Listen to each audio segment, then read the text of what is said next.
Good afternoon, everyone. I'm honored to be here today, and I thank you for joining us as we honor the legacy of Reverend Dr. Martin Luther King, Jr.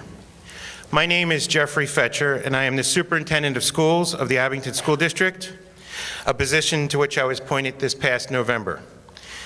For those of you who may not know me, I was previously the Assistant Superintendent of the district, and I was principal of this great building, Abington Senior High School, as well as beginning my Abington career at Willow Hill Elementary School. I am proud to serve the families of Abington School District, and I enjoy being part of amazing communities of Abington Township and the Borough of Rockledge.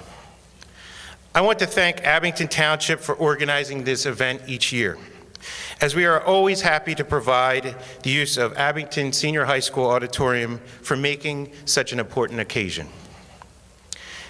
It is a great opportunity for the people of our community to come together and remember the life of Dr. King.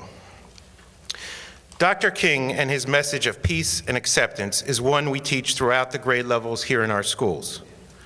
All Abington schools are designated as No Place for Hate schools, a pledge we reiterate as a group today as we aim to foster inclusive environments and build communities of respect, all things for which Dr. King stood.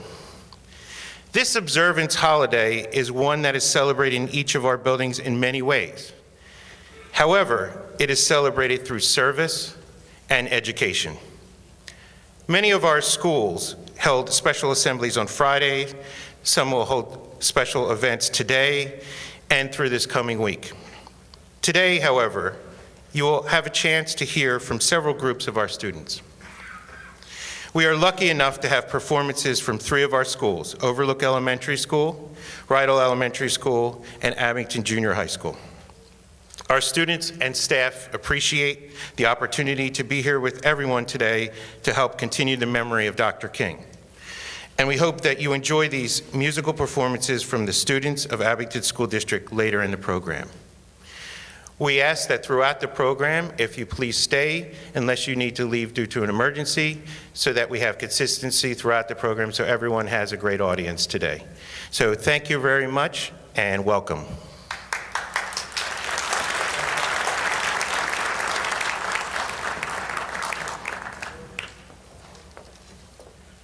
Good morning. My name is Virgil Walker, and today I will be your Master of Ceremonies. Would everyone please stand as we will be led today by the Abington Township Honor Guard in the Pledge of Allegiance.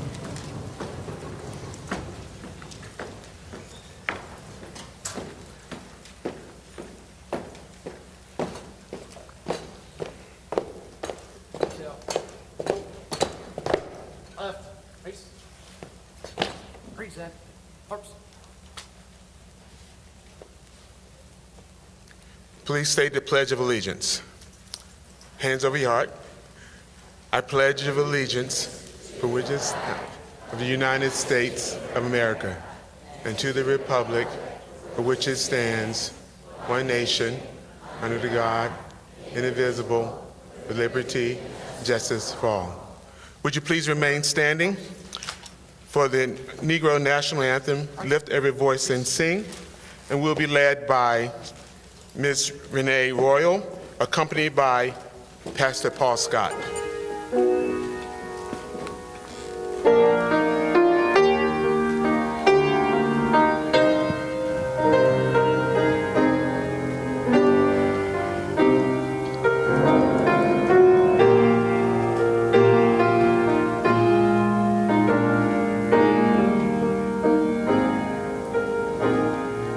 Lift every voice and sing till earth and heaven ring, ring with the harmony of liberty. Let our rejoicing rise high as the glistening sky. Let it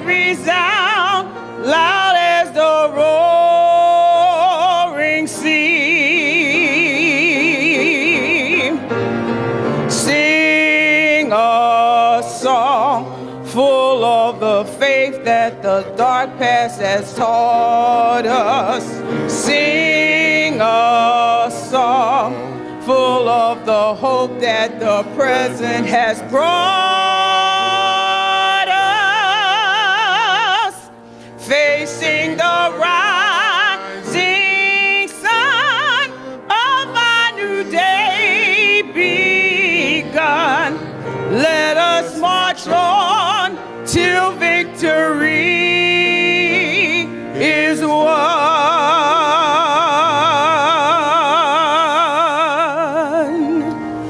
Please remain, thank you. Please remain standing for the No Place for Hate pledge that would be led by Ms. Shirley Dennis and Abington Police Department Deputy Chief Kelly Warner. Good morning, and on behalf of the Abington Township Police Department, I would like to thank you for inviting us to participate in this very monumentous event. This has been going on for several years, much more than 20, I believe. And at the Abington Police Department, we are committed to this pledge without hesitation. Please know that for certain. On behalf of Chief Malloy, I thank you again, and you should know, in this great community that we serve, and it is a great one, we are committed to this pledge. I know that we always ask the children to take the pledge along with us. Today, as a senior, I'm asking, first of all, that all my seniors that are in the room, that you take the pledge. It's never too late to take this pledge. And then I asked all the other adults, will you please also take the pledge? So now I'm going to count to 3, and on 3, we're going to take the pledge. It's on the back of your program. Does everybody have the pledge? It's on the back of the program. Okay. Because I want to hear you. Deputy Chief Warner said, we want to hear you. Do it. All right, let's do it. 1, 2, 3. I promise to respect all people. Shall we try that again? I'm sorry. I did all that talking. I'm the one. And now we're ready. I promise to try to respect all people, including those who are different from me. I promise to do my best to make our community no place for hate. And before we sit down, we would like to say to you that we hope you will agree with us that our community is no place for hate because of all the warm, kind, and wonderful people we have in our community. Thank you. You're here.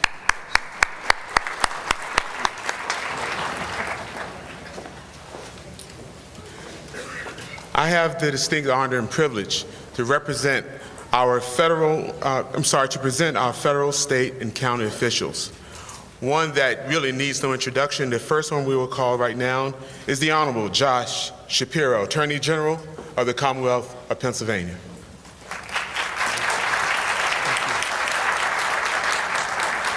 He forgot the most important part of my bio is that I'm an Abingtonian, and I'm a proud Abingtonian. And I'm pleased to be back here yet again for an important gathering on Martin Luther King's Day of Service. One of the things, though, that's so extraordinary about this community, where Lori and I are just so proud to raise our 4 children, is that the spirit and the vibe and the good work that we do here on Dr. King's Day is not just limited to one day in Abington. It is a way of life here in our community, in this great school district, in our fantastic police department, and in all of the wonderful institutions in our community. I'm very mindful of the fact that Dr. King said very proudly and very loudly that injustice anywhere is a threat to justice everywhere. I think about that when I do my work every single day as your Attorney General, fighting for justice and fairness in our system, making sure those who should be held accountable are, and those who need a hand up and an opportunity to do better get that chance. But I'm very mindful that there's a lot of things that are not just in our community. We have a criminal justice system that could use some reform. We have an educational system that is so extraordinary here in Abington, yet a few miles away, is something of a dream to others who don't have the opportunity to access this great educational system. We have too much gun violence in our communities, especially communities of color. We have too few economic opportunities, especially, as I said a moment ago, in communities of color. And so it's important to us, for all of us, to strive for that sense of justice that Dr. King always spoke about, that he always fought for. And it's important, Val Ward, as you silence your phone, it's my friend Val, that's okay, that we always work toward meeting Dr. King's legacy of justice for all. I'm proud to do that work for you as your Attorney General. You have some fantastic public servants here. Your County Commissioner, Val Arkush, your new state rep, and Ken Lawrence, your new State Representative Ben Sanchez, your new Congresswoman Madeleine Dean, and all the Township Commissioners. We work hard every day together to try and reach the potential that Dr. King always talked about, to reach the potential that he did not have the chance to see with his own eyes, but I know that notwithstanding the challenges we face today, he'd be proud of the strides that we've made, especially right here in Abington. So let's take the good spirit that we have here today and dedicate ourselves to this work for the other 364 days during the year. Let's work together to break down the silos that often divide communities, and let's keep striving for a more fair and just system and community. Thank you all, God bless, and let's keep getting to work. Thank you.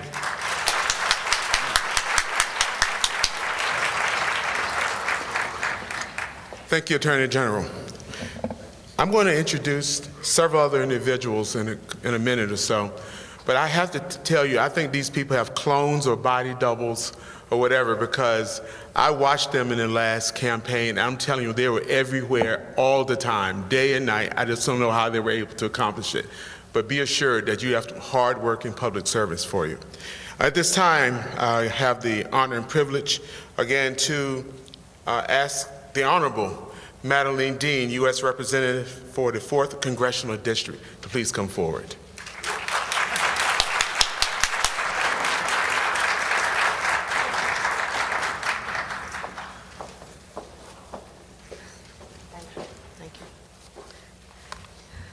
Well, good afternoon. What a pleasure it is to be here with you. And this is my first time being back at my alma mater as the newly elected Congresswoman. So I thank you for your support. It is an honor for me to be here with you. So I thank Dr. Fletcher, President Wayne Luker, Mr. Walker, President Val Ward, and all my elected colleagues. It is an honor for us to be here with you today as we gather to celebrate Martin Luther King, Dr. Reverend Martin Luther King. And why do we do it? What is it about this man's life that resonates so powerfully in us?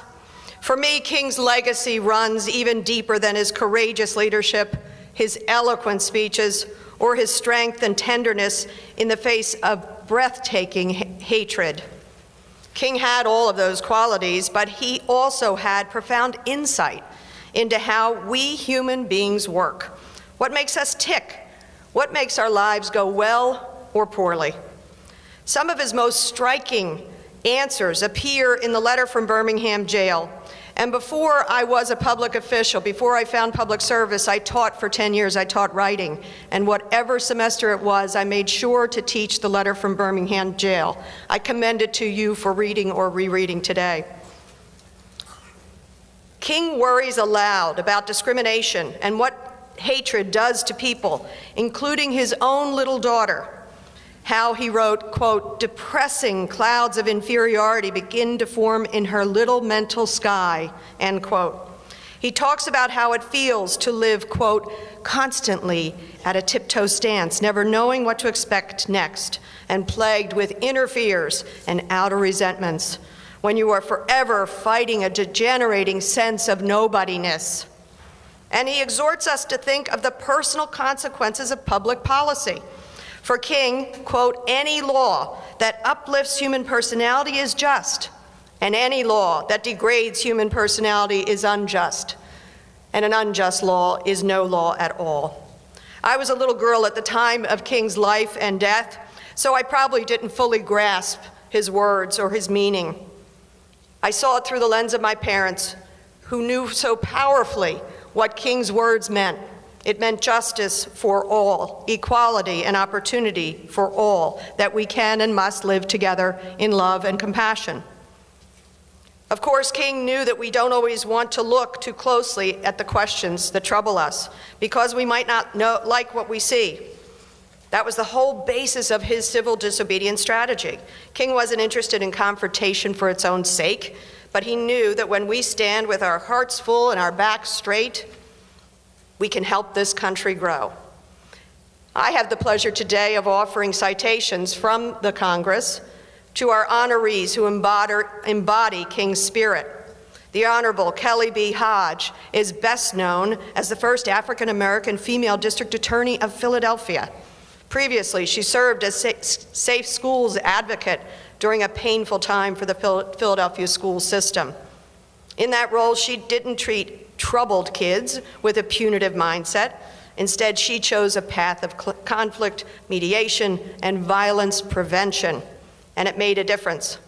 We also honor today my friend Bernard Griggs Jr. of the Philadelphia Building Council Construction Trades. An Abington High School grad also, Bernard builds homes and communities with his bare hands using skills honed over a lifetime as a mason and journeyman. But he also builds communities through his union of service, his work on numerous government commissions, and his volunteer leadership. Kelly and Bernard, these two leaders embody the kinds of love and service that Dr. King counseled. We need them because our country has made progress and yet has far to go. In America, in 2019, African Americans still face racism and discrimination. Women still face double standards, sexual harassment, sexual assault. Jewish people have to contend with a new wave of anti-Semitism. LGBTQ people battle contempt, misunderstanding, and indifference. Immigrants are under attack. As King wrote, injustice anywhere is a threat to justice everywhere. And so, while our headlines are full of all the negative things that's going on in our world, I'm pleased to be here and gather with you because America is a people filled with love and compassion. We don't need to go back to King to find these things. King is here with us now, so let's get to work. Thank you for this chance to be with you.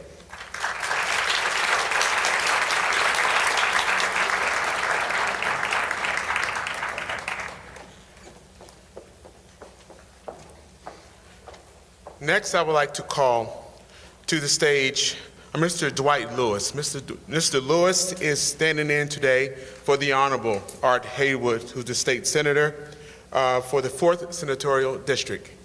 Mr. Lewis.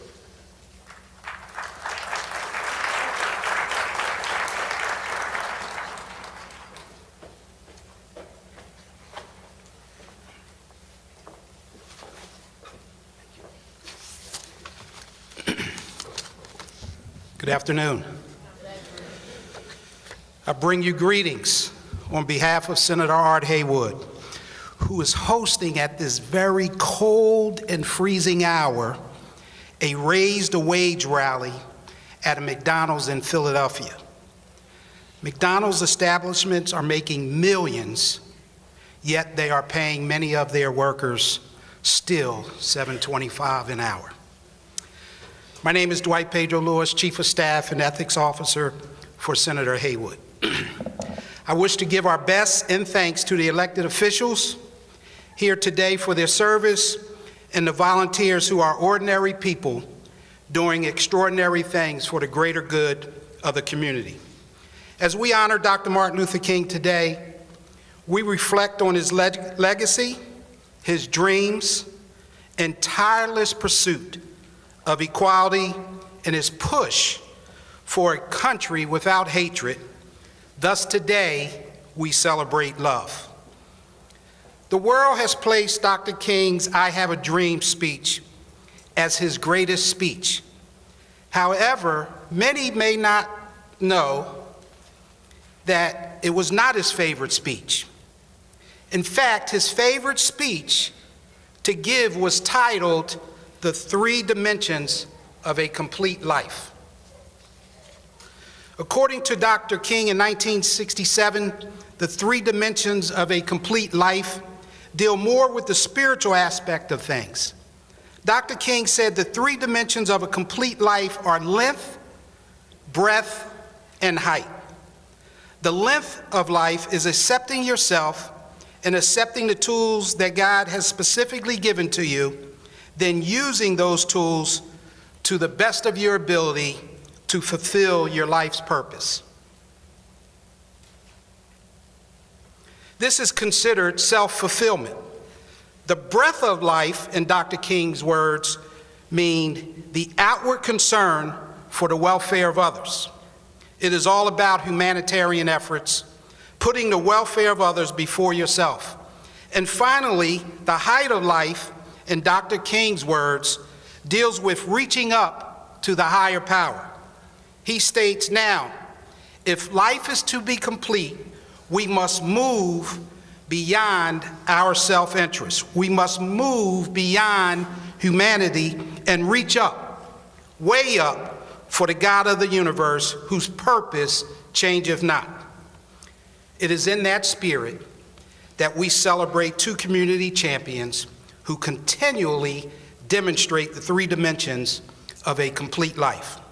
The Honorable Kelly B. Hodge, Esquire, and Mr. Bernard Griggs, Jr., who selflessly initiate and maintain the often difficult and frustrating work that sustains the psychological, physical, and social health of a community. Honoring them highlights not only their character and achievements, but the work they do and the issues they grapple with every day. On behalf of Senator Art Haywood, we present a Pennsylvania Senate citation signed by Senator Haywood and the President Pro Tem, Senator Joe Scarnati, to the Honorable Kelly B. Hodge, Esquire, and Mr. Bernard Griggs. Give them a big hand.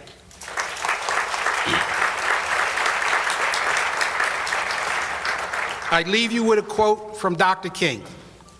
Life's most persistent and urgent question is, what are you doing for others?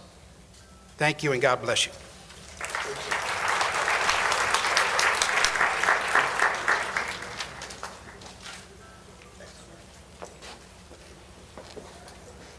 The next individual I'm going to ask to come forward, I happened to be with him as the election results were coming in.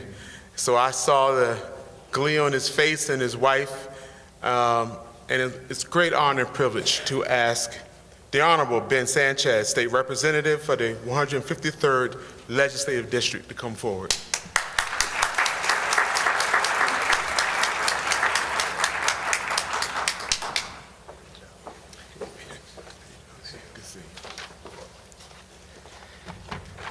Good afternoon, everyone. I too stand before you as a proud Abington Senior High School graduate, like Attorney General Shapiro and Congresswoman Madeline Dean. So it's a pleasure to be here. I'm hoping that our new superintendent can maybe get a new podium at some point. This one's looking a little ragged. I think it was here when I graduated.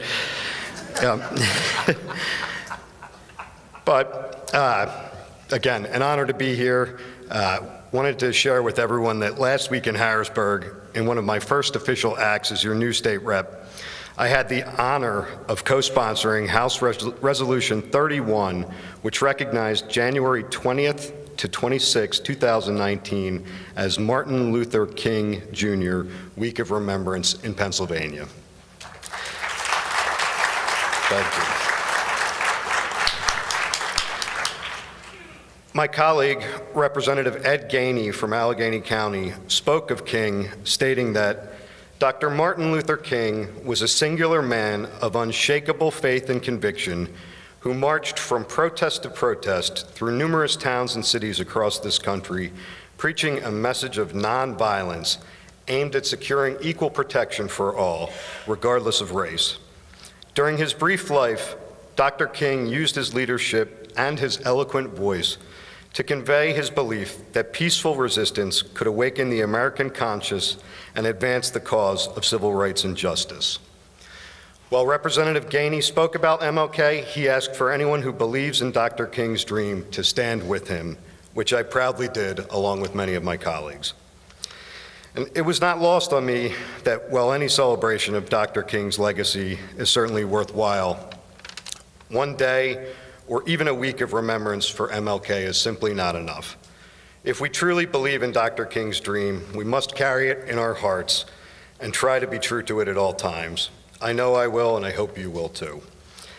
And speaking of people who carry Dr. King's dream in their hearts every day, I too brought citations from the Pennsylvania House of Representatives for today's honorees, the Honorable Kelly B. Hoge, Esquire, and Mr. Bernard Griggs, Jr., two people who embody King's legacy every day, and I'm proud to serve the community with you both. Thank you.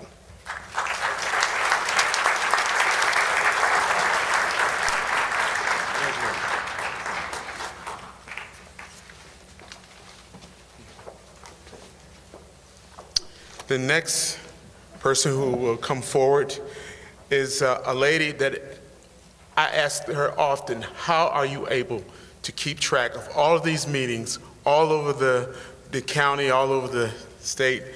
And she said, well, Verge, to do my part, at least I got an electric car because I don't want to negatively impact the environment driving a gas guzzler automobile. This woman I have such a great deal of respect for. Please give a big round of applause for the Honorable Dr. Valerie Arkus, Chair, Montgomery County Commissioners.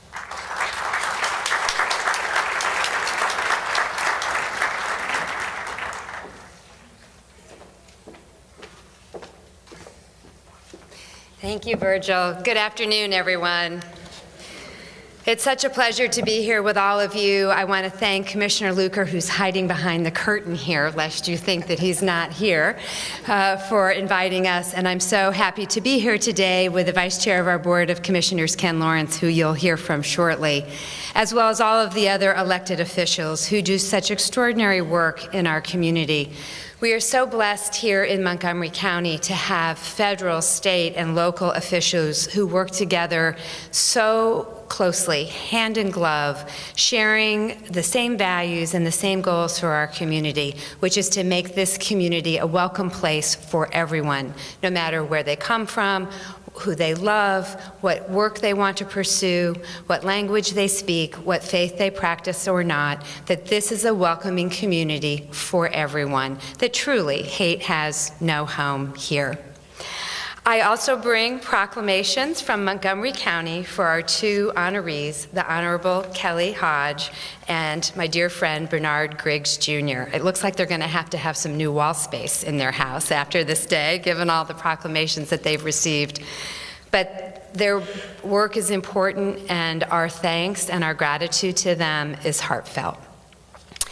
As we approached another Martin Luther King Day, now 51 years since the Reverend's death, I am continually amazed by the ongoing relevance of his thoughts and words to our work today. It is as if he knew what was coming in this country and gave us a whole set of ideas and principles to guide us through these tumultuous times. And most recently, I have been thinking a lot about the role of silence. Dr. Martin Luther King Jr. once said that history will have to record that the greatest tragedy of this period of social transition was not the strident clamor of the bad people, but the appalling silence of the good people. And I can't help but think that those words are still very relevant today.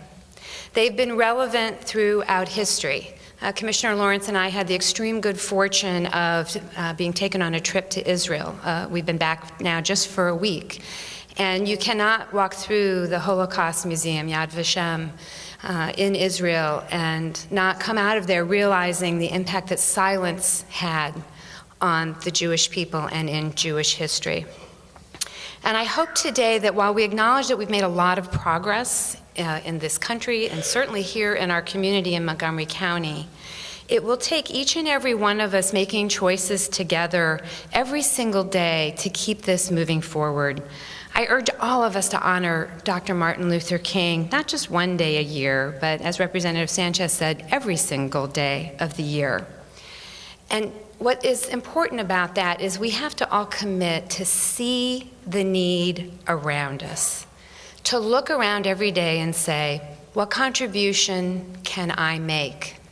And most importantly, to resist that urge to turn away from something that's difficult or to remain silent. I give you that pledge from me as I work to lead this county with such enormous pride every single day. I truly believe that what affects one of us directly affects all of us indirectly. And I know that together our community is strong, and together we can make all of the change that we want to see. Thank you so much.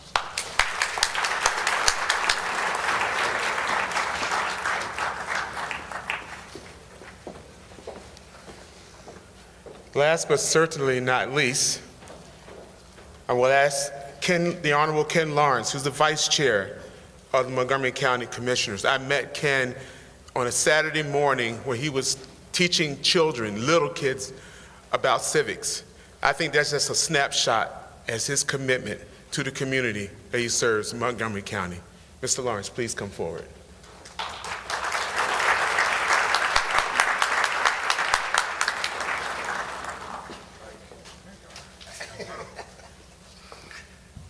I've been looking for President Luker, and he's right here. I don't just thank you for the invitation to be here today.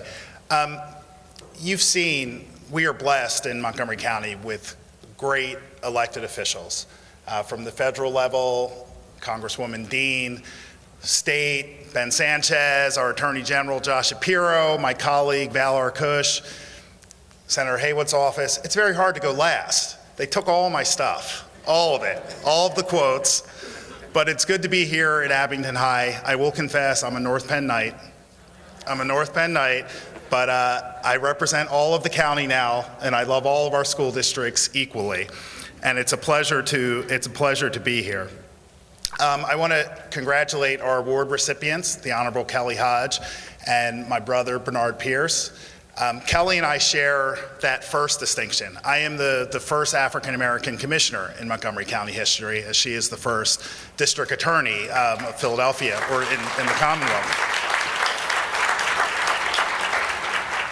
And I remember 2 years ago when I was appointed, I would get the question a lot, how do you feel to be the first African-American commissioner? How does it feel to be the first African-American commissioner? And my response was, I've been African-American my whole life. So it wasn't really a distinction for me. But what I realize is when we have these firsts, when a barrier falls for anyone, any race, gender, it shows our children that they can achieve that as well.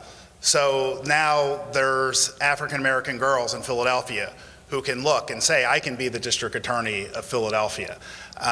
There's African-American children here in Montgomery County who say, I can be the county commissioner. So that's what's important. It's not about us. It's about giving hope for the next generation. But one thing I want to touch on that we haven't touched on much is that Martin Luther King was not just about racial equality. He was about economic justice. And that's why I'm so proud that Bernard is being awarded and recognized as well today, because that's what he fights for each and every day, economic justice. We're blessed in this county that we have a lot of wealth. We're the second wealthiest county in Pennsylvania, we have jobs, but there's need in this county as well. We have food pantries in this county. We have homelessness in this county. So I think it's important as we celebrate the diversity and the strength that we remember those people who live in the shadows. And that's the work that I'm committed to as your county commissioner. I know that Val is committed to that as well. And I know all of our elected officials are committed to it, because Dr. King's dream can never be fully realized until all of us have the same opportunities. Thank you very much.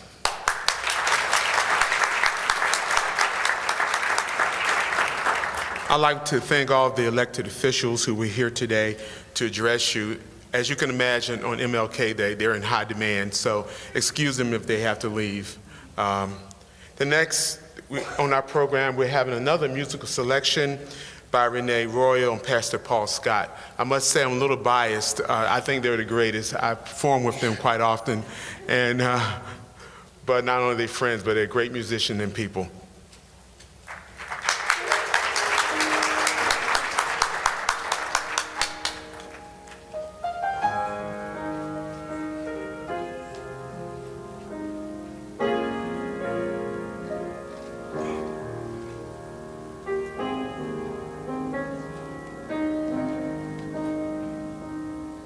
Our Father,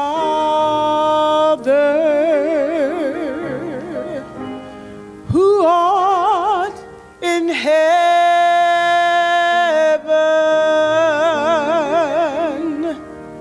hallowed be thy name. Thy kingdom come, thy will be done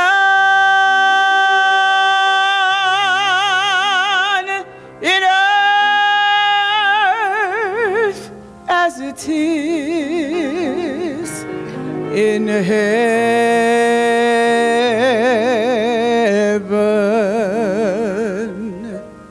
Give us this day our daily bread, and forgive us our debts as we forgive our debtors, and lead us not into temptation, but deliver us from evil.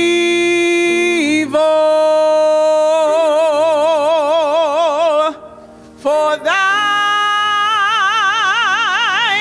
is the kingdom and the power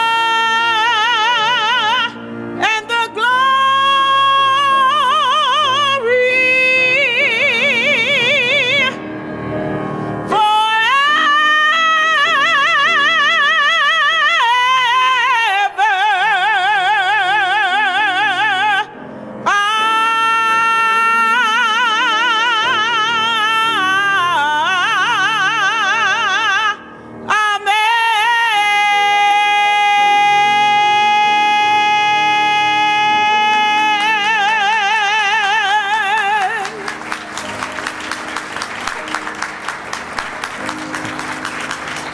I have the pleasure of hearing that weekly. Next on the program, we're going to call the Honorable Napoleon Nelson to the podium. He will introduce our keynote speaker for this afternoon.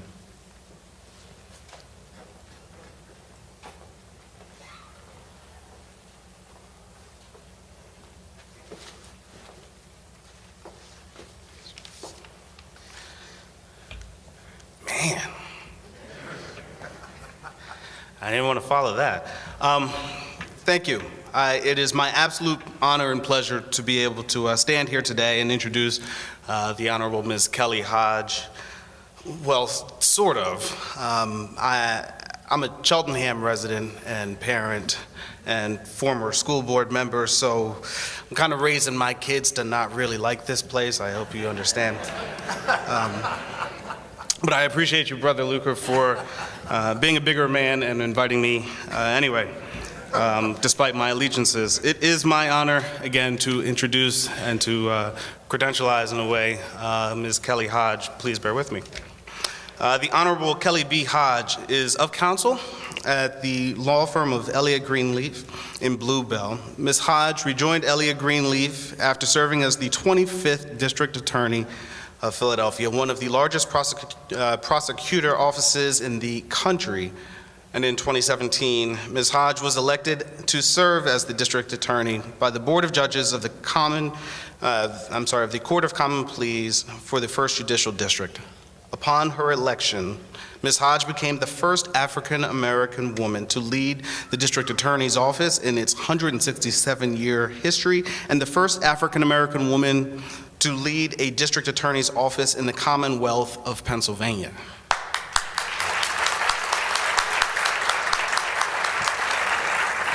But there's a lot more. Hold on, give me with.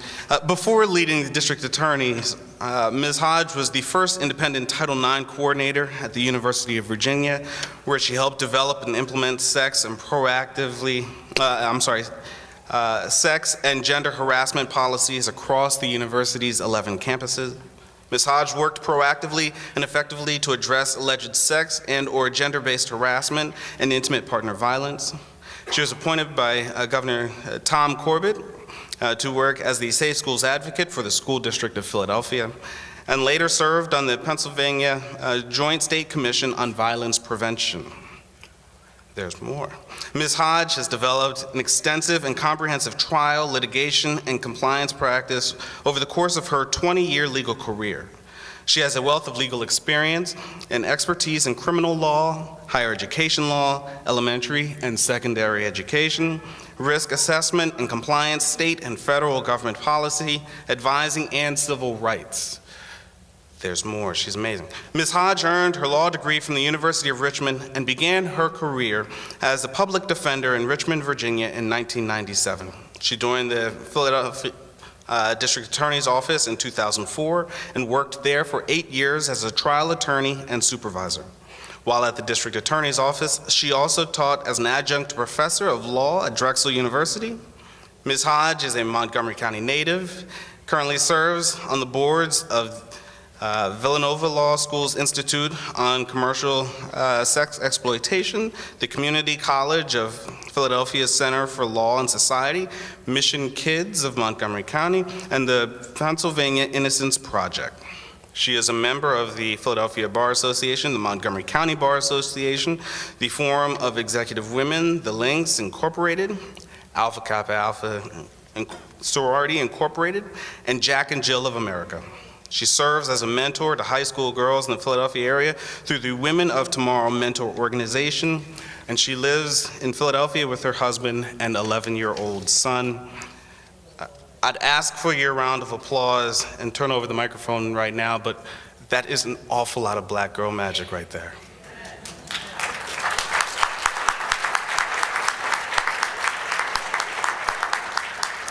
That being said, I can't sit with you thinking that that black girl magic is some sort of sleight of hand. That's not what the term means. Ms. Hodge has put in some hard work, received a first-class education, been blessed with a tremendous support group, and has a God-given calling to shout for those who struggle to be heard. Ms. Hodge is not only worthy of my crossing our township borders to hear her speak, but I believe she is absolutely worthy of this tremendous award. Ladies and gentlemen, the Honorable Ms. Kelly B. Hodge.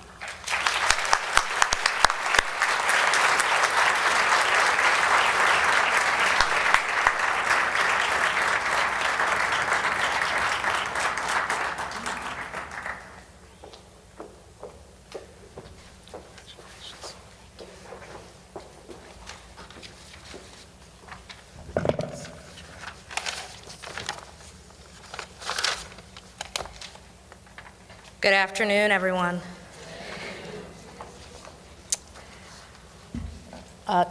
Napoleon, I can't thank you enough for that very generous introduction.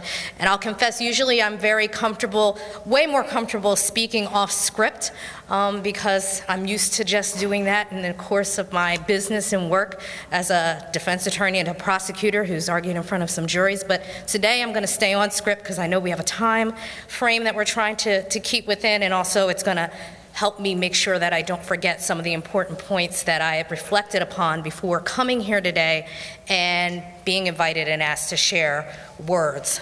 So again, thank you and good afternoon. I'm so honored and humbled to be invited to speak in this space at this time in front of this audience, and especially on this occasion. Having been born less than a quarter mile from here and growing up and spending many afternoons in the Abington Library, I am especially touched to receive such an invitation from the place I first called home, this township. Before I share my remarks, I want to take a brief moment to thank, again, Napoleon for his generous introduction. I also want to extend acknowledgments to the to the elected and public officials who are present to celebrate and uplift the legacy of Dr. Martin Luther King Jr. Dr. King is the reason we are all gathered here today, and he is the reason why every individual in this auditorium who swore or affirmed their commitment to advocacy, equality, and access to opportunity when they became a public servant must continue to do good work and exemplify his words. To ask yourself every day, what does it mean to be a servant leader? Many of you I've had the fortunate opportunity to either meet, work alongside, fellowship with, or all of the above during my career. And I have a great level of respect and admiration for the work that you do, whether here in Harrisburg or our nation's capital. I hesitate to list the names of everyone who deserves recognition. It's like the slippery slope of a Golden Globes Awards or Oscar speech when you hope you don't forget anyone. However, I will dip my toe in the water a bit and thank, in addition to Napoleon as I already have, Wayne Luker, President of Abington Township Board of Commissioners, Anthony Luker from the Attorney General's Office, Harriet Luker, award recipient Bernard Griggs, I'm honored to be receiving and being recognized today alongside you, Reverend Dr. Alexander Payne from McKinley Memorial Baptist Church, Congresswoman Madeline Dean. Love saying that. Such a beautiful ring to it, doesn't it? State Senator Art Haywood, State Rep Ben Sanchez, County Commissioner Val Arkush, and Pennsylvania Attorney General Josh Shapiro. And I'll say anecdotally that Attorney General Shapiro may not recall, but I have commented to him in the past that after we made or had a joint press conference as District Attorney and Attorney General, I remarked on the irony of both of us hailing from this township in Abington, where it is our roots, as contemporaries fighting against crime in the Commonwealth. Would have predicted that he and I were actually speaking on an issue addressing crime across this state. I then reflected on the first moment he and I met, one of my favorite spots here, that every time I would come home for college or come home to visit my family when I was living in Virginia, the Lee's Hoagie House down the road on Old York Road. I remember I was in there back in 2003, having just returned to Pennsylvania from Virginia, about to have lunch with my husband, and I see this eager individual wanting to go ahead and give me his stump speech. And I just want to have lunch. And it is the Attorney General. And I must say that as someone who I didn't expect to engage with at that time, it was extremely interesting, and he left an indelible impression upon me of how passionate he was about serving. And so I'm not surprised to see his ascension to where he is today, and it was truly an honor to have the opportunity to work alongside him when I did. I know the work that each of you do and the decisions you must make day in and day out as public servants are not easy. The difficulty in those decisions is only surpassed by the struggle to find a solution, and those solutions are often complicated. But this community has elected you, and therefore they expect and demand that you do just that you make those difficult decisions that are selfless and focused on the betterment of our community, the societal good. A bit of the charge of the man we celebrate and recognize on this day of service and remembrance. It is your charge that you have chosen to pursue and accept. However, this charge is not only for those who have been elected and serve as public officials in this room, across this Commonwealth, or across this country. This is a charge for us all, a mandate, a directive that requires each of us to do our duty to fulfill our purpose. It is on days such as today that we all should take a moment or two to reflect on why we all do what we do. Are we doing it for the right reasons, to the best of our abilities? And how can we do it better? Today we are gathered to celebrate the life and legacy of Dr. Martin Luther King Jr., a man born 90 years ago who delivered his first sermon at age 17, wrote a letter from a Birmingham jail on April 16, 1963, and a mere 4 months later delivered his remarkable and famous I Have a Dream speech on the steps of the Lincoln Memorial on August 28, 1963, and was assassinated in Memphis, Tennessee on April 4, 1968. I give this brief history because, one, I believe it is important. There is no way to map out a successful path forward if we don't know, understand, and appreciate history and what our past has shown us. He also provided us so many critical moments, not only as a country, but as a people and as citizens. Moments that require us not to go the easy route, but to take the road less traveled. To ignore and to gloss over what Dr. King did in his lifetime and not correlate how his actions, his pain, his lessons, his sufferings, and his successes shaped us as a nation then and continue to shape us now will be a grave mistake on our parts. I only invite everyone in this room to dig deeper into what I have quickly noted here, to study him more and those who influenced him, like the life and teachings of Gandhi, and those who learned and followed in his footsteps, like fellow Nobel Peace Prize winner, President Barack Obama. My invitation is my message for you today. I challenge you, each of you, from our Attorney General to our Congresswoman, to our pastor and ministers of faith, to our teachers, our students, parents, and children. Can you, will you, rise to the challenge? What does it mean to be challenged? What is a challenge? Are we comfortable being challenged? Should we be comfortable being challenged? Since we are in an educational setting, I'm going to begin with being a little bit academic. Let me define, then let's discuss. Challenge, verb, definition, to dispute, especially as being unjust, invalid, or outmoded. To confront or defy boldly. To call out, to duel, to combat. To invite into competition. To question formally the legality or legal qualifications of. Challenge, a noun. A stimulating task or problem. A calling to account or into question, to protest. An exception taken, a questioning. That's what it means to challenge. Think about the last time you were challenged and how it made you feel. A little uneasy, or maybe a lot uneasy. Did it cause you to dig deeper, prepare better, study harder, practice more? If it did, good. That is exactly what being challenged should do, to become comfortable with being uncomfortable. To challenge one another with respect, with a goal to do better tomorrow than maybe what you did yesterday means growth. And I know that I'm still growing and learning every day, intellectually, spiritually, emotionally. That was the attitude I carried with me when I placed my hand on the Bible on July 24th, 2017, and was sworn in as the 25th District Attorney of Philadelphia. From the decision to seek the office of District Attorney, the process of being selected by the Board of Judges, to earning the position, I expected I would be challenged. I knew I would challenge others, and I knew that I would grow. That I would be different personally, professionally, and spiritually on my last day than I was on my first, and that the office I was honored to lead would be better when I left than when I entered. I also recognized that my duty as DA extended beyond the office. It was to be a positive example for everyone, but especially for those who saw themselves in me or identified themselves with me and had never envisioned a person like them as a lawyer, a prosecutor, or a chief law enforcement officer for the 6th largest city in the country.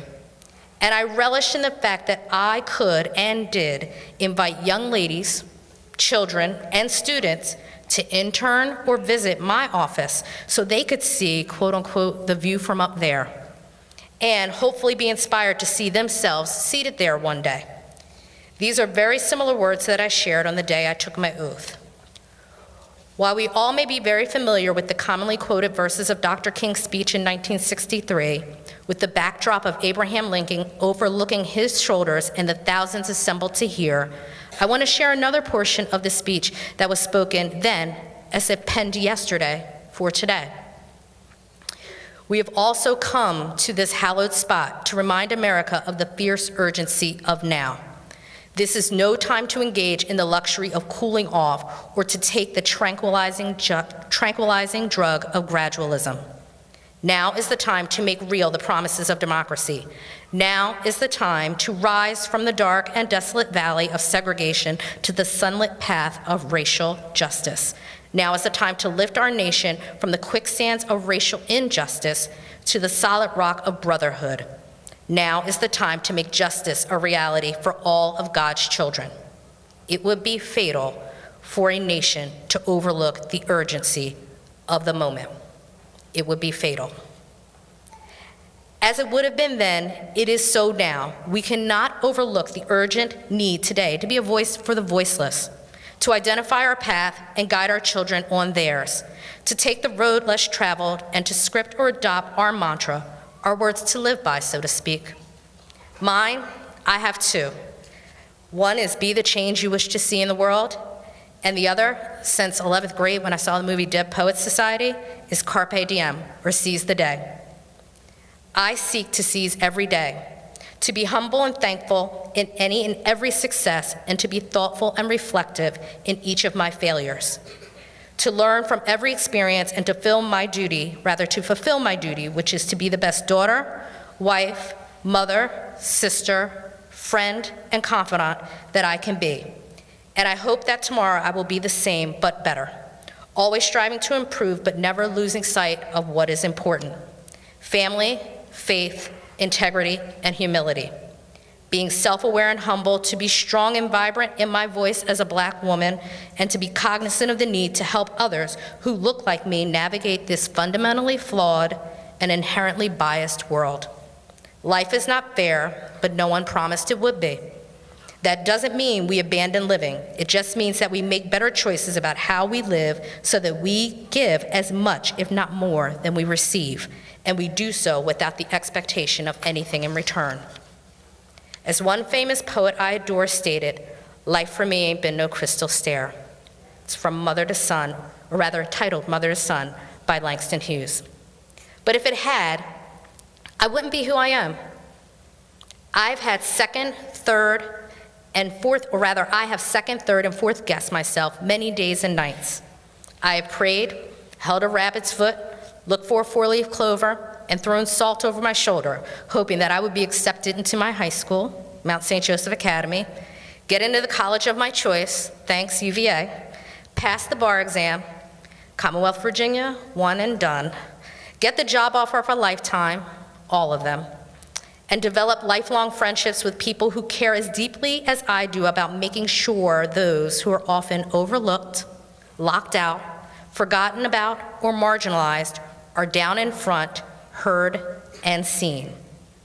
One of the greatest compliments I've received in my career was the private notes of thanks from a client or a victim who said, "Thanks, Ms. Kelly, for believing in me," regardless of outcome, whether they were in jail or their case was won or lost. They said thanks to me for believing in them. They gave me everything they had in that moment. And a final comment to those who teach and those who yearn to be taught. Teachers, never lose sight of your inspiration and your audience. Your impact is only eclipsed by parents and will last a lifetime. We all know that education is the key to success and has often been defined as the great social equalizer. Please don't give a child a key to a lock that they cannot open. In other words, elevate your expectation of them and then help them get there. Give them the key, the tools, the passcode. Help them to find your joy in teaching and you find their joy in learning. And to the student, if you feel like you don't have the right key or tool, make one that fits. You do have the intellect and the ability to do so. My moments in education left the greatest impression on me. So what I'm about to say reflects those moments. So for the third grade teacher who announced that some students would be assigned a new reading group mid-year, and then who dropped only me down a reading level from high to middle, the next year I began fourth grade at another school. To the 8th grade teacher that didn't think I could handle pre-algebra, to the 11th grade teacher who didn't think I could handle AP history, and the guidance counselor who was less than encouraging about my application to UVA, thank you all. The feelings of doubt, fear, trepidation, frustration, and sometimes anger were the kindling and fuel I needed to tell my best advocates, my parents, who did their own version of Dr. King's March for me. And parenthetically, some of the teachers didn't know what was coming when Shirley Brisbane walked in, and it didn't matter that if it was a convent, which it was at one point, or a classroom, they were going to learn that day that no one was going to place an imaginary limit on their daughter. So I could then advocate for myself, and then advocate for others, which has been my life's work, and then also advocate for my son.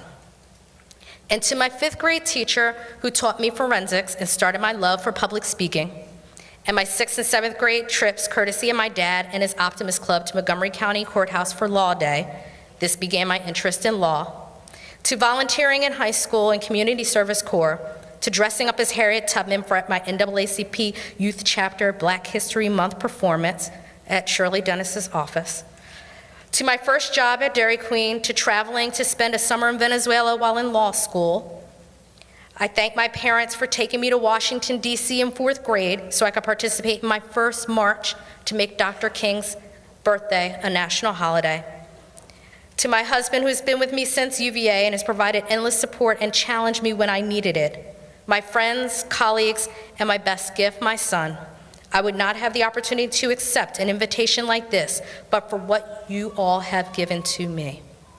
In closing, I do not consider myself, quote unquote, living the dream, a bit of a cliche phrase these days, but I'm living my best life so that my 11-year-old son, Grant, can live his dream, one that I hope is paved with limitless potential, spattered with occasional setbacks, and enveloped in love, patience, resilience, and empathy. I hope that he is challenged at school every day, that he challenges his teachers, and that he continues to forever teach me something new, all while knowing that he is loved, regardless of wins or losses, successes or failures. He is loved for who he is and how he makes others feel. That is the impression that lasts. In closing, and this has been articulated already by other speakers, in Dr. King's letter from Birmingham jail, he stated, "Injustice anywhere is a threat to justice everywhere. We are caught in an inescapable network of mutuality, tied in a single garment of destiny. Whatever affects one directly affects all indirectly. Never again can we afford to live with the narrow provincial, quote unquote, of outside agitator idea. Anyone who lives inside the United States can never be considered an outsider anywhere within its bounds." To the students, and really to everyone, but mostly to them, my favorite poem is Robert Frost, "The Road Not Taken." In that poem, and I've stated it throughout my remarks here today, it begins with 2 roads diverged in a yellow wood, and sorry I could not travel both. And it ends that those 2 roads diverged in a wood, and I took the one less traveled by, and that has made all the difference. Find your own path, take your own road, and then make the difference. Thank you.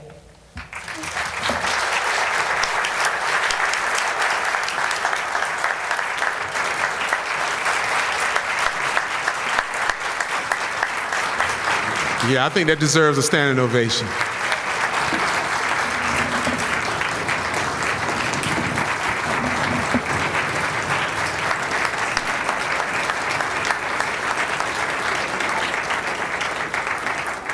Kelly, you had no idea the words that you just shared with us, those pearls of wisdom, I would say, touched a lot of souls in this room. Many of us have experienced similar experiences, I included. My parents were told that I should be in special education, that I was mentally retarded and could not compete with the kids in the classroom. But for their strength and their belief in me, I stand here today as an MC for someone like you. So you've honored us, you've blessed us, you've challenged us, and you've been an example. And that, just from all of us, thank you so much.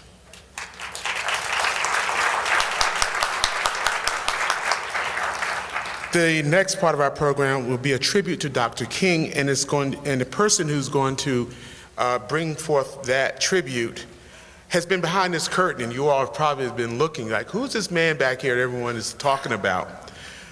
Well, let me tell you something. This man, there's a words from Martin Luther King. He said, we need leaders not in love with money, but in love with justice. Not in love with publicity, but in love with humanity. That is the person who's going to come up and do this following tribute. He is none other than the Honorable Wayne C. Luker, Ward 5 Commissioner and President, Abington Township Board of Commissioners.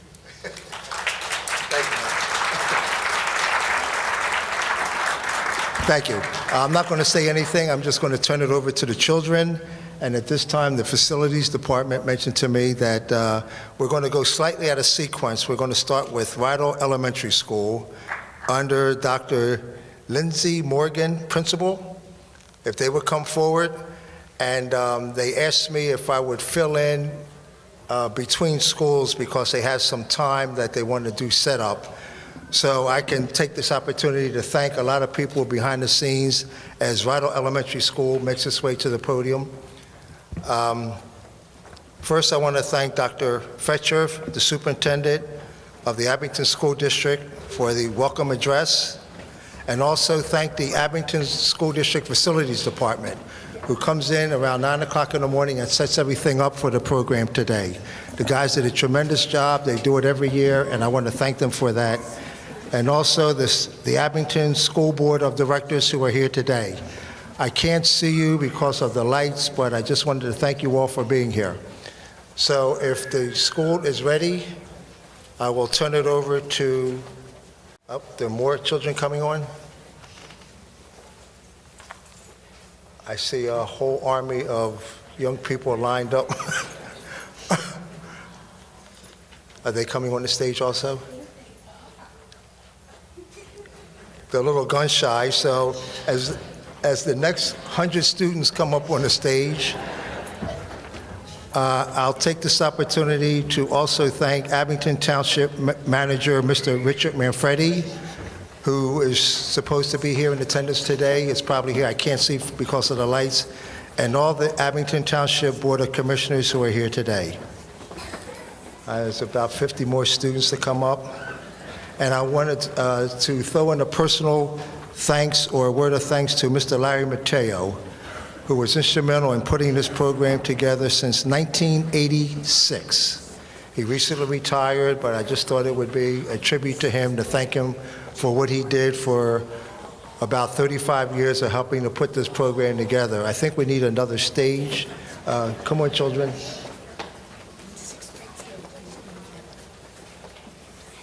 I think they brought the whole school. All right. It's worth the wait. It gave us an opportunity to not prolong the program, but to get the students on and give thanks at the same time. So without further ado, I'd like to turn it over to Rydell Elementary School. Thank you.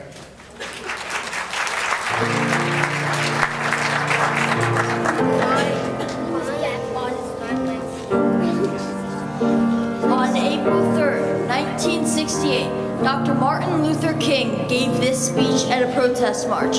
The next day, he was assassinated. In his speech, he said,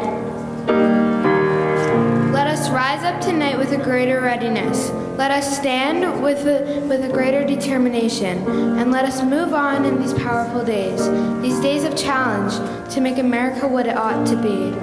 We have an opportunity to make America a better nation." I don't know what will happen now. We've got some difficult days ahead, but it doesn't matter with me now because I've been to the mountaintop, and I don't mind. Like anybody, I would like to live a long life. Longevity has its place, but I'm not concerned about that now. I just want to do God's will, and He's allowed me to go up to the mountain, and I've looked over, and I've seen the promised land. I may not get there with you, but I want you to know, tonight, we as people will get to the promised land, and I am happy tonight.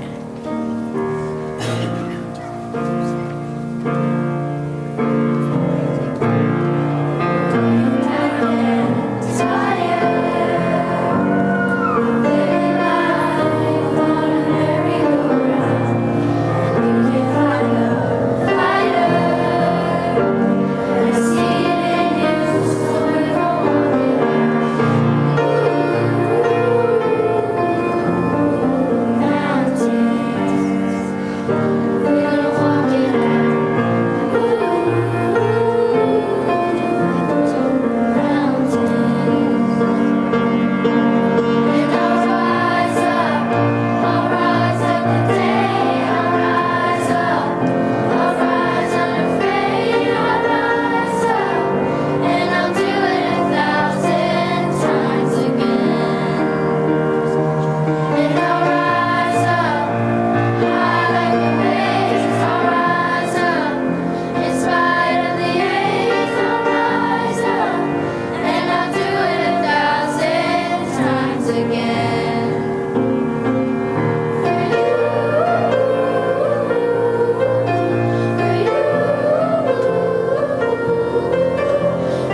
united to stick with love. Hate is too great a burden to bear.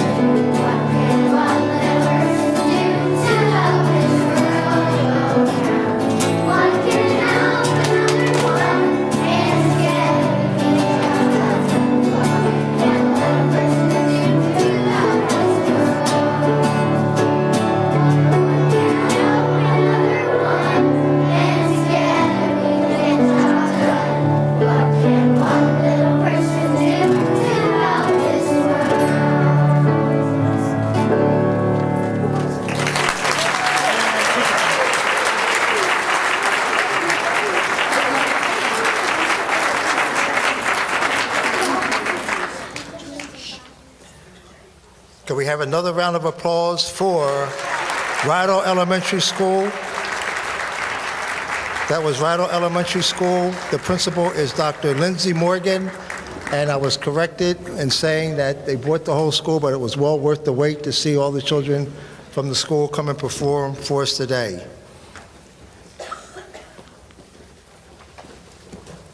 Well-behaved, well-mannered, and very patient. Thank you very much. And that's a big thing. As I continue with the thanks, you may have noticed on your program, the gentleman who acted as the master of ceremonies for this program today was Mr. Virgil Walker, and you can see he's a heavy hitter also as an assistant United States attorney retired. So he has a very outstanding bio, but we won't go into that today, but at some point in time, we will go into his background. The next school on the agenda will be Overlook Elementary School, and as we wait for them to come forward, are we good? I think there's going to be some facilities changes taking place right now, okay? Right, this will be Overbrook Elementary School. Thank you. Good morning. I'm LaVonda Daniels, Curriculum Specialist at Overlook Elementary School. Overlook appreciates the opportunity to share some of our very talented Overlook students with you today. Colin Parker Zakelli will be playing one of Dr. King's favorite hymns, Precious Lord, Take My Hand, on the piano. This past Saturday, Colin performed at Carnegie Hall. So we are very, very proud of him. Let's welcome Colin.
Let's give Colin a warm round of applause. Excellent job, Colin.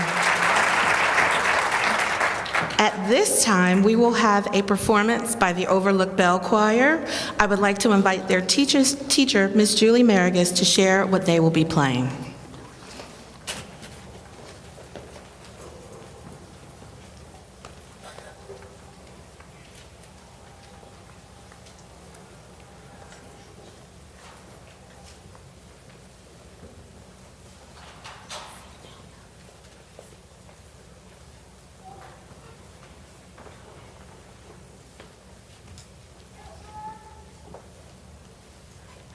Good afternoon. We're so happy to be here with all of you. We will be performing, our Handbell Choir will be performing 2 selections today. The first selection is inspired by one of Dr. Martin Luther King's most famous quotes. Darkness cannot drive out darkness. Only light can do that. Hate cannot drive out hate. Only love can do that. And so we'll be sharing with you This Little Light of Mine, followed by We Shall Overcome.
Thank you for your patience.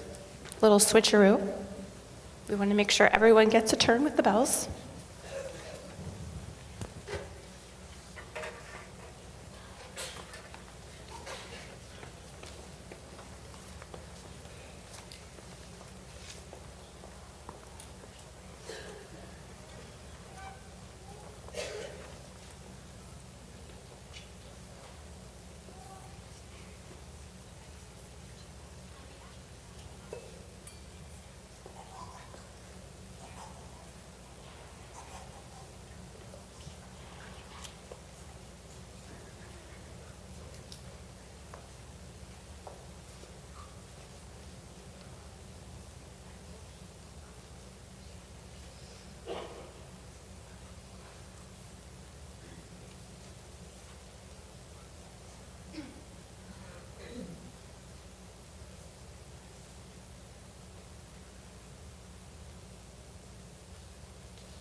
Thank you to the Overlook Bell Choir. The final part of our presentation today is to share with you a video. At Overlook, in celebration of Dr. King, our theme this year was Making a Difference. We wanted to encourage our students and empower them to find ways that they can make a difference in their homes, schools, and communities. We invited students and their families to record and share how they could make a difference. The following video is a compilation of their amazing responses. Enjoy.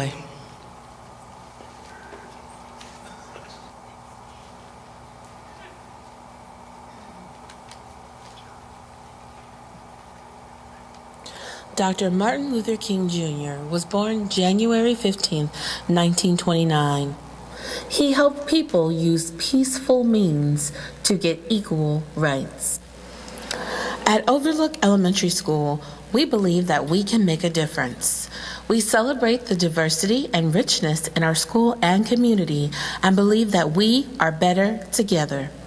We ask our students to share how they can make a difference. I can make a difference in this world by doing more community service. I can make a difference by standing up for people who are unable to stand up for themselves. I can make the world a better place by treating everyone nicely. I can make a difference by standing up for my friends. I can make a difference in the world by trying to keep it clean. I can make a difference by standing up for little children that are being bullied. I can make a difference in my school by treating others with kindness and respect. I can make a difference in the world by being kind. I can make a difference by standing up for disabled veterans. And I can make a difference by standing up for kindness and love. I can make a difference by standing up for my friends even more. I can make a difference in the world by raising money for cancer research. I can make a difference in the world by helping homeless people. I can make a difference in my school by including people. I can make a difference in the world by cleaning up trash. I can make a difference in my world by building houses for the homeless. I can make a difference in the world by treating everyone fairly. I can make a difference in my school by making sure my classmates don't get hurt. I'll make a difference in my school by following the rules. And we can make a difference by standing up for people that get bullied. I can make a difference at my school by helping new students. I can make a difference in the world by picking up trash at the park. I can make a difference by standing up for people being bullied. I can make a difference in the world by speaking up for people. And I can make a difference in the world by giving kindness to everyone. I can make a difference in the world by gathering a group of friends and cleaning up litter in parks. I can make a difference in my school by always being positive and respectful for everybody. I can make my school a better place by saying hello. I make peanut butter and jelly sandwiches for the homeless. I can include people at recess while I'm playing. I can make a difference in the world by standing up for women's rights. I can make a difference in the world by standing up for unconditional love. I can make a difference. I can make a difference. I can make a difference. I can make a difference. I can make a difference. I can make a difference. I can make a difference. I can make a difference. I can make a difference.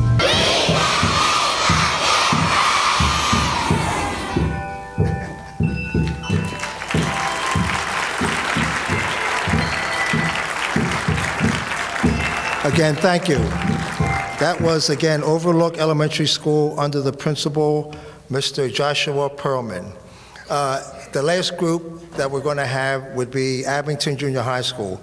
But before as they make their way forward, I mentioned previously how patient the children were. Can I add a few other things, how well-behaved and disciplined they have been through this and every program we have, and it's a tribute to both their teachers and their principals at how well-behaved and disciplined the children are in the Abington School District. So at this time, Abington Junior High School, Mr. Daniel Fowle is the principal. Thank you.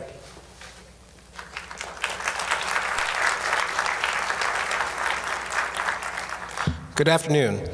My name is Fred Johnson, and I'm one of the proud co-sponsors of the Abington Junior High School chapter of Vibe and Imagine. I am joined today by my fellow sponsors, Ms. Atia Nimmons, Ms. Shelley Pierce, and Ms. Rochelle Haynes, who currently has the most important job, which is to press play on the computer. For the past 14 years, the Vibe and Imagine programs have served as a leadership program for our students of color, and we are delighted to continue this work on today.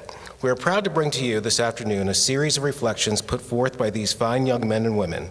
In December, a group of Vibe and Imagine members attended the regional premiere of the musical production of Alice Walker's The Color Purple, the story of a poor African-American girl in the early 1900s who, through a series of trials and tribulations, finds a hope, strength, and beauty in herself and the world that she previously thought impossible. The students, Stacy Thompson, Hannah Eugene, Miracle Brooks, Joshua Brown, David Scott, and Richard Wesh, who attended, were deeply moved by the musical for a multitude of reasons, and the depth of their thoughts and discussion were eye-opening for the adult sponsors. This afternoon, we have for you a few of these student reflections as they share their thoughts about the meaning of the play as a work of literature, an inspiration to their personal lives, and the various ways in which they believe Dr. Martin Luther King reflects the wonder, majesty, and glory that is The Color Purple. We sincerely hope that you enjoy hearing the words of these students as much as we have. Accompanied by a musical selection from the musical, it is with great pride that we share with you our reflections on Alice Walker's The Color Purple.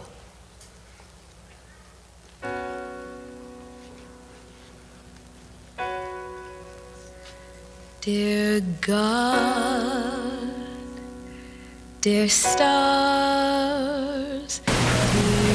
The Color Purple is an extravagant play, movie, and book that truly opens up the eyes of colored people to show Black excellence wherever they may go. The title itself shows meaning. Dear God. During the play, Celie demonstrated power and ambition. In the beginning, she was fragile and weak, but as the play progressed, she learned the meaning of standing up for what she believes in. During the first act, Celie has many great thoughts and opinions, but she was always dismissed. Thanks to other characters such as Sophia and Shug Avery, Celie learns how to stand up for what she believes in. In the second act, we see how much she's grown to now owning her very own business. And when I finally look inside. The character that best projects The Color Purple is Celie.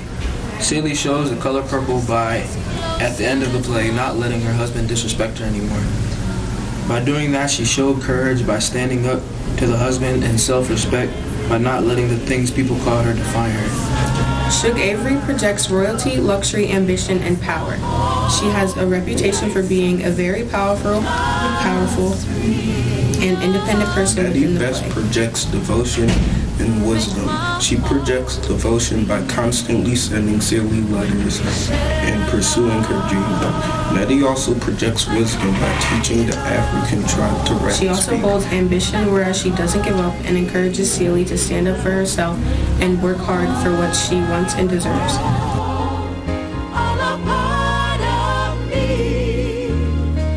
I do my work without being told. I know how to stand my ground when times are rough. I am more than capable. Despite my lack in years, I picture myself as a wise individual because of my support system and parents, and my morals placed before me. I display pride and creativity every day. I keep my head up and push through the struggles. I show this by pushing myself and others to a personal goal, and I also show those people how to do it in their own unique style. I believe I show self-respect and courage as well because I would not let someone disrespect me, especially to the point where I start to believe in insults and feel bad about myself because of what they said. And when people look at me, they think I'm a bad guy. A woman, Black, disrespected, and neglected, proved that she could be successful. But they don't know who I really am. As once said by Stephanie LaHart, it is Black girl excellence. She is me. That can relate to her through ambition. I don't give up. I constantly try to do better and complete all daily tasks, no matter how big or small. Dr. Martin Luther King is The Color Purple because he had a way with words and he was wise enough to know that wisdom overpowers violence. Dr. Martin Luther King Jr. embodies the color purple because he was strong and courageous.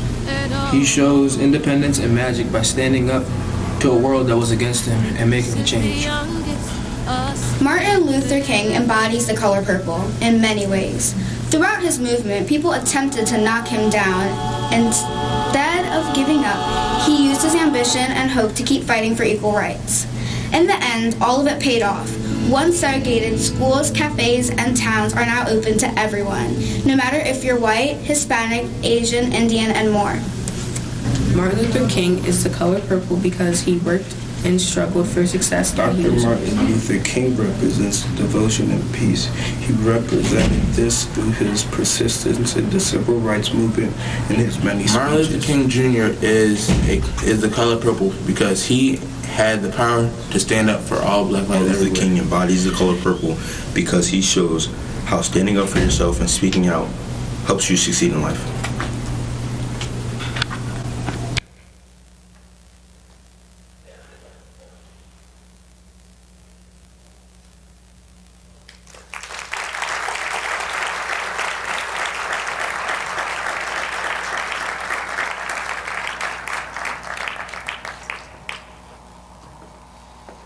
Thank you. Thank you. That's Abington Junior High School. And now as we come to the conclusion of our program, I'd like to call on Mr. Anthony Luker from Josh Shapiro's, the Attorney General's Office on the Commonwealth of Pennsylvania. As he makes his way forward, I'd just like to say one thing. In talking about history, Ms. Kelly Hodge alluded to history. I wanted to thank a gentleman who's in the hospital right now, Mr. William Dennis. Now, Mr. William Dennis was the president of the Board of Commissioners of Abington Township back in 1986 when he instituted the township's first formal Dr. Martin Luther King Day program in honor of Dr. Martin Luther King. The program that you see now was started in 1986 by Mr. William Dennis, who's in a veterans facility right now, and I think getting ready to celebrate his 92nd birthday. Yes, and his lovely wife, who was presented before you earlier this afternoon in the No Place for Hate pledge, was also very instrumental.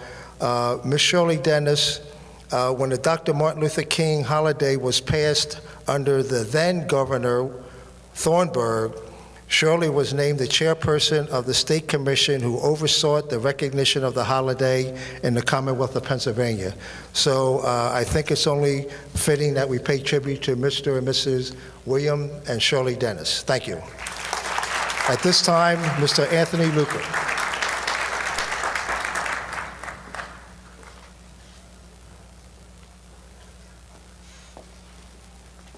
Good afternoon, everyone.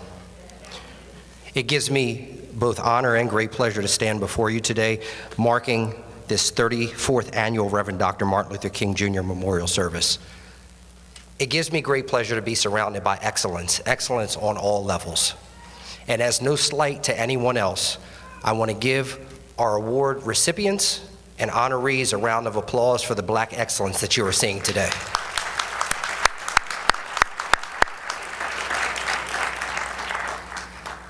I'm going to start out with a quote from Dr. King, one that resonates with me and that I apply to my daily walk. It's from his Love Your Enemy speech, which was penned in November of 1957 and given in Montgomery, Alabama. Now, first let us deal with this question, which is the practical question. How do you go about loving your enemies? I think the first thing is this: in order to love your enemies, you must begin by analyzing self. We begin to love our enemies and love those persons that hate us, whether in collective life or individual life, by looking at ourselves. So let's continue to challenge ourselves each and every day and love everyone in spite of. And we can do that by demonstrating a willingness and an ability to step outside of our own comfort zones. And most importantly, understand that everyone who occupies this space that we are in deserves to be here and deserves to occupy it. So let's look at them as fellow human beings and let's look to support them and love them each and every day. Thank you very much.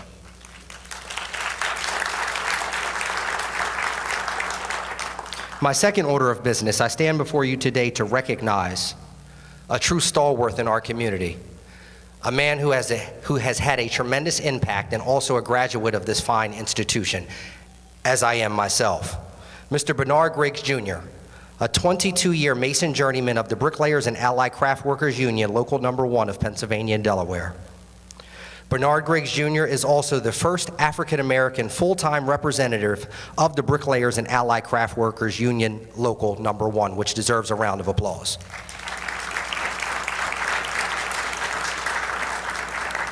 Mr. Griggs was elected as the Sergeant of Arms for Local 1's Chapter 35 in 1998, and in 2000 was appointed as the union's first ever full-time organizer, chosen from a candidate pool of over 2,500 other eligible members.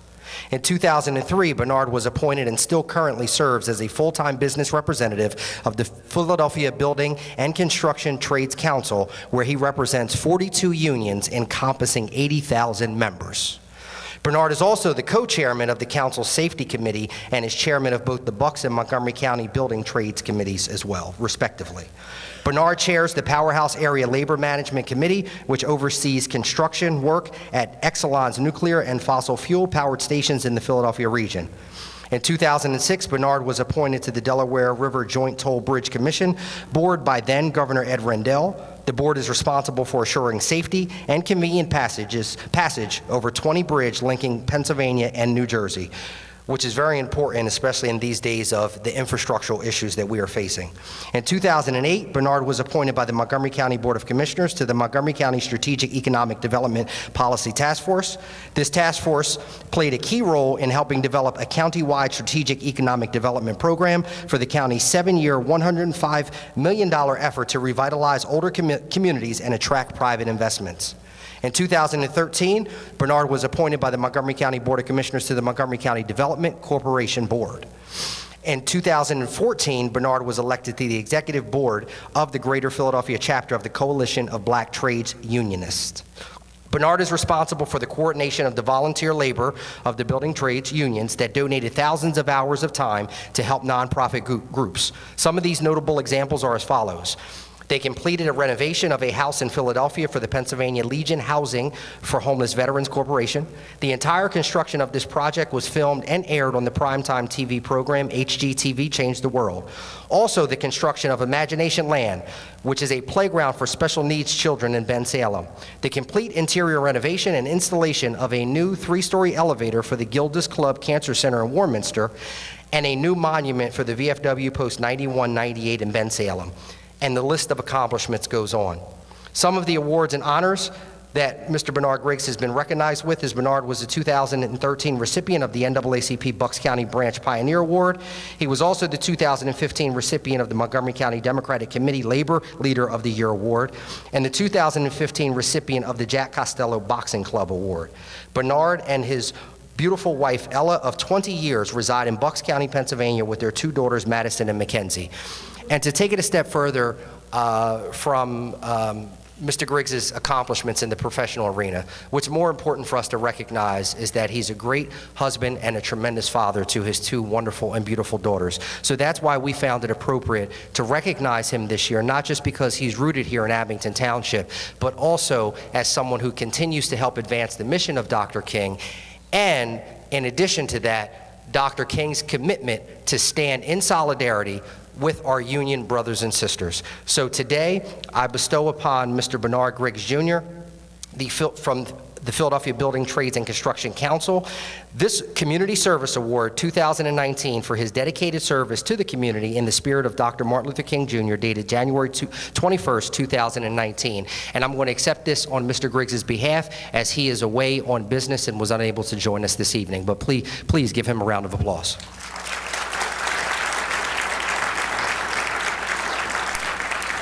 Okay, as we close the program now, I'd like to award the 34th Annual Memorial Award to Mrs. Kelly Hodge, Esquire, if you would come forward. And as my son assists you coming up, my last thank yous go to Mrs. Harriet Luker. Would you please come forward? I think I know you from somewhere. And Anthony Luker, and Mr. Vance Struthers from Abington Township, Mrs. Ashley McIlvain from Abington Township, and also the incomparable John Spiegelman from Abington Township. John put the program together that you have in front of you with the help of Ashley, Van, Harriet, and my son Anthony. They did a tremendous job. So, Mrs. Luker, if you would come forward and just stay in a holding pattern as I present Ms. Kelly Hodge the following award. The 34th Annual Abington Township Dr. Martin Luther King Jr. Memorial Award presented to the Honorable Kelly B. Hodge, Esquire, the first African-American female district attorney in Philadelphia County, for promoting harmony, cooperation, and the unselfish commitment and dedication for the well-being for all citizens in the spirit of Dr. Martin Luther King Jr., January 21st, 2019. So, Ms. Kelly Hodge, to you, you earned it, and my thank you for being here this evening. Thank you. Did you want to say a few words? Just briefly, I just can't thank the commission or the commissioner enough, as well as the members of the township, for this really special honor, unexpected and hugely complimented, and I just am appreciative of having the opportunity to do what I did in 2017, which has brought me to this point, and I'm not done yet, so I'm going to keep going. So thank you. Thank you, Kelly. Are your parents here this evening, this afternoon? Yes, Fred, Shirley right there. Why? Could you please stand? My dad. Your mother and father are here? My husband is in front. And your husband? My son is right next to it. Could Kelly's family please stand to be acknowledged? Thank you very much. She's well deserving of this honor. Mrs. Luker, would you please come forward? And as we close with a musical selection by Mrs. Renee Royal and Pastor Paul Scott and the closing benediction, I want to thank Mrs. Luker. Would you come forward, please? It's not often that I have the opportunity to have mother and son together. They're inseparable, mommy and baby boy. So at this time, I wanted to present Anthony's mother with this lovely bouquet of flowers for the hard work she did in putting this program together. So on behalf of the Board of Commissioners of Abington Township, baby boy and mommy, thank you. Thank you. Thank you very much.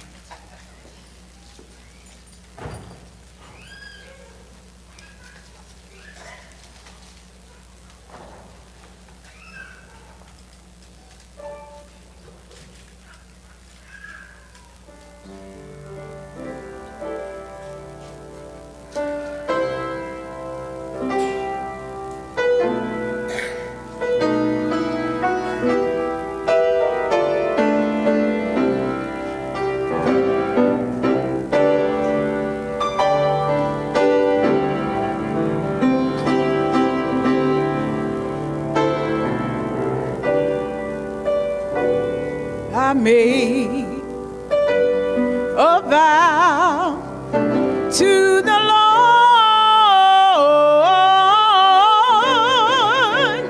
I made a vow to the Lord. I promised him that I'd go every step of the way. I made a vow to the Lord. Did you make a vow to the Lord? Did you make a vow to the Lord? Did you promise him that you'd go every step of the way? Did you make a vow to the Lord? Sometimes, oh, Satan gets on my track. Don't you know he's tried so many times to turn me back? But I know I've got to go on and stand up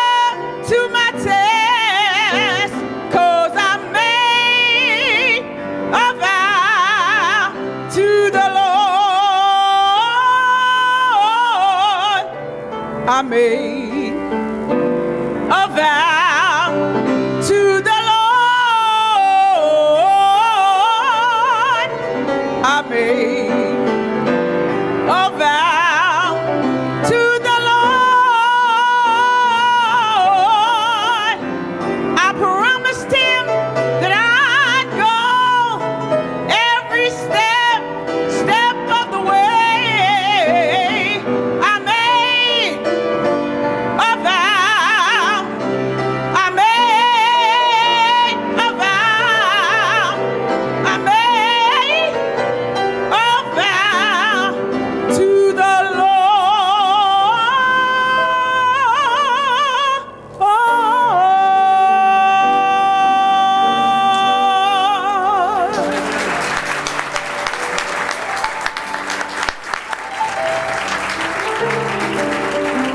One more round of applause for Ms. Renee Royal. Before bringing Reverend Dr. Payne, the senior pastor of McKinley Memorial Baptist Church, before you, please charge this to my head and not to my heart, but I would actually like to acknowledge the mother of Mr. Bernard Griggs, Miss Lucille Griggs. Can you please stand for a round of applause? Ms. Griggs, thank you for joining us. Reverend Payne. Praise the Lord, everybody. Again, congratulations to those who have received their rewards. This has been a wonderful occasion as we close, and the children were wonderful, weren't they? Amen.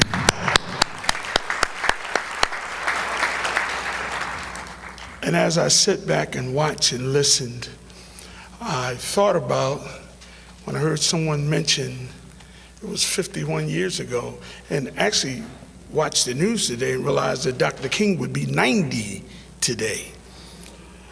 And I said to myself, when I was about 11 to 12 years old, I was on Girard Avenue, and I watched Dr. King march down Girard Avenue and go to Independence Hall.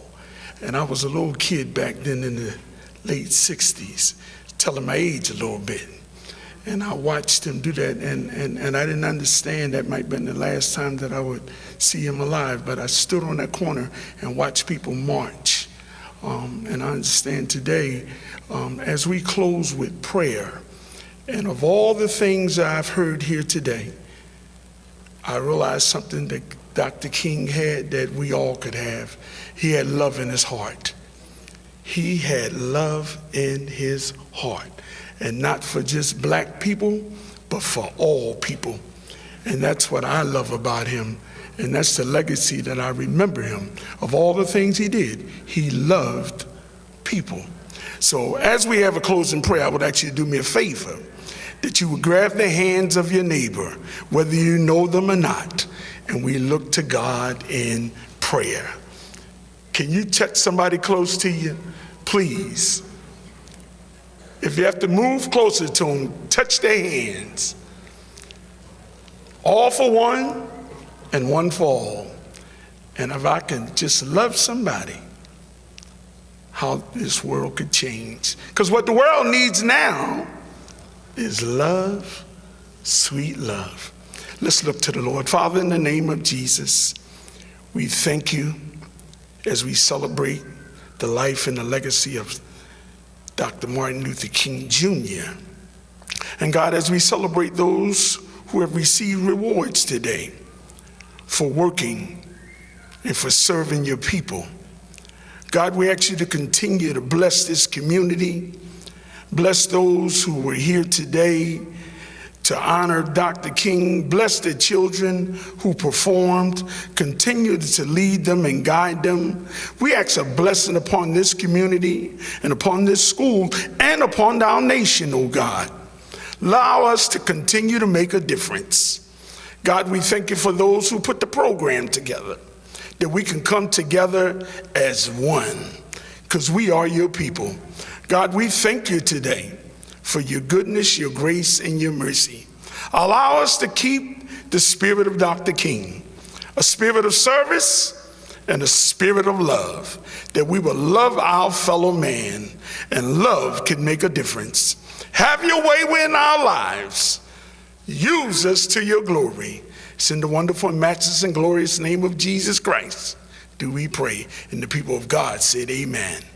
Shake your neighbor's hand and tell them you were glad to be here. Glad to be here, neighbor. Glad to be here. Glad to be here. Glad to be here. That's right. We're going to see y'all some more. Mama dear, good to meet you.